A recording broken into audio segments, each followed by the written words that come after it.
Nigeria is important in the geopolitical landscape from an economic standpoint, business standpoint, investment standpoint. Nigeria is important. And I know some people are saying that Nigeria is a failed state. Nigeria is not a failed state. Some might disagree because of what's going on. If you want to look at a failed state, go to Somalia. That's a failed state. Nigeria is not.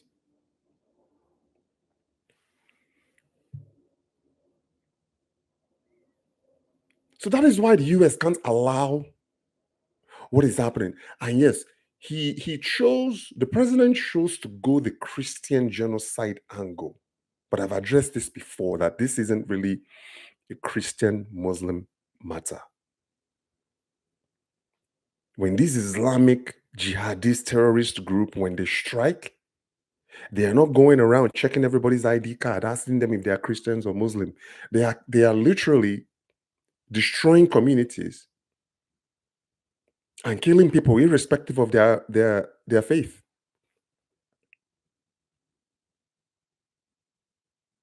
So that is what the US is trying to prevent.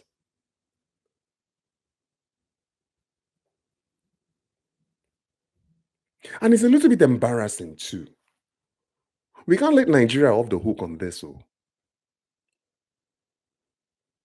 how many years is it going to take? How many people have to die? How many more? Uh, how many? We are losing soldiers left and right. These guys are killing people indiscriminately. They are shooting up police stations. They are ambushing our soldiers.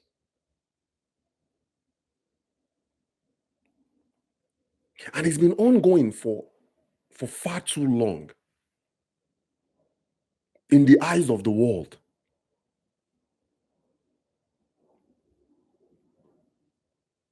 So Nigeria is a battleground. Not only is it a battleground for good, it's also a battleground for bad. Because if the terrorists were to take over Nigeria, they would then control the whole of Africa.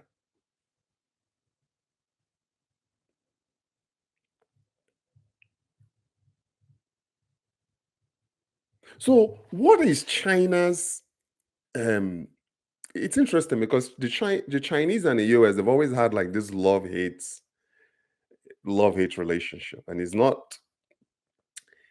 It's one of those scenarios where can either country do without the other? Yes, the United States can largely do without China, and I'm confident China can also do without the US. But if they were to come together, they would do a lot better together than apart. That has always been the relationship between the US and China. It's always been like that. And it's always going to be like that because it's two different systems. The United States is pushing democracy, is pushing a free market system.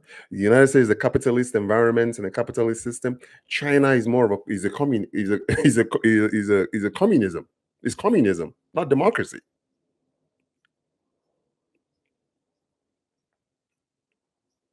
So it's a situation of it's a push pull relationship.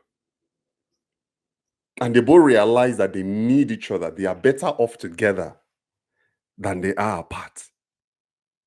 That has always been the relationship between between the US and China. They need each other in one way or another. So according to the MBS, now the US is the sixth top, when you look at the top 10 nations that Nigeria exports to, the United States ranks sixth on that list. China is just right under at seventh. Spain is number one. I think Canada even ranks higher than the US. So the United States buys more from Nigeria than China does. Very important partner for Nigeria.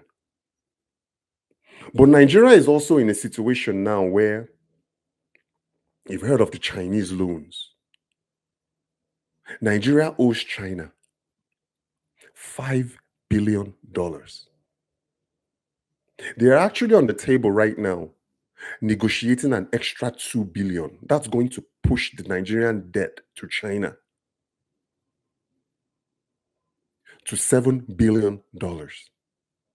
So China has interest, serious interest in Nigeria. So they're looking at the US like, okay, how dare you just airdrop or parachuting out of nowhere and start talking about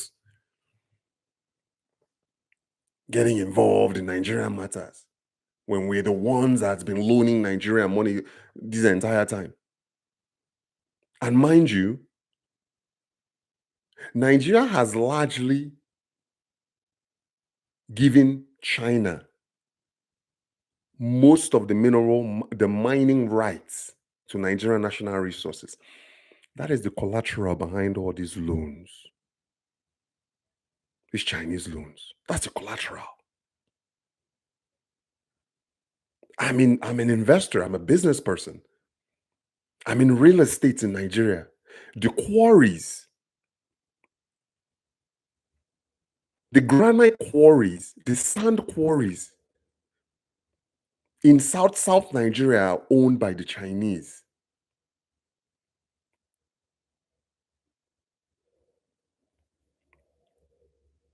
How did they get access?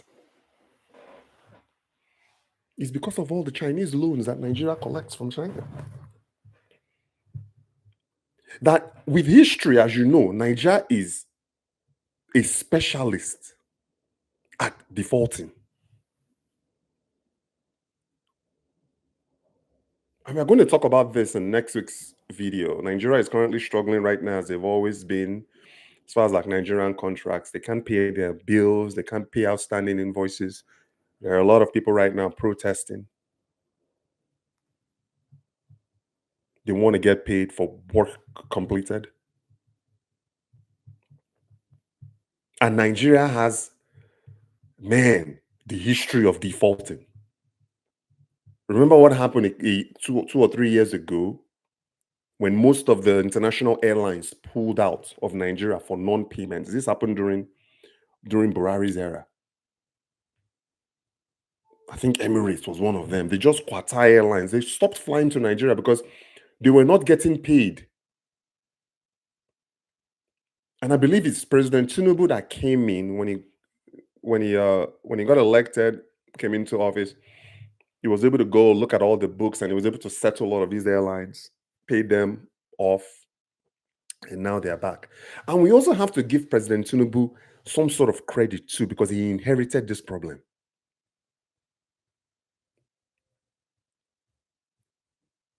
We can't throw the baby out with the bathwater. We have to also see that he inherited this.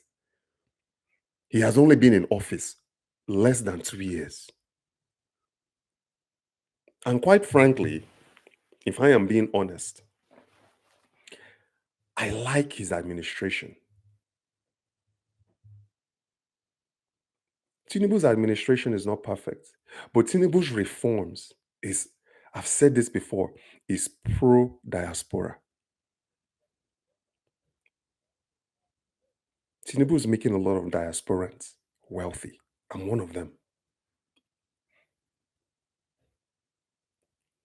Just the unification of the naira, the exchange rate alone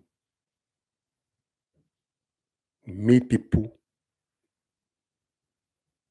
stupid rich overnight. Because prior, it was all over the map. The dollar was 400 and something naira, 500 and something. He came in and then he unified it. And now the market dictates the exchange rate. That's how it's supposed to be. That's how it's supposed to be.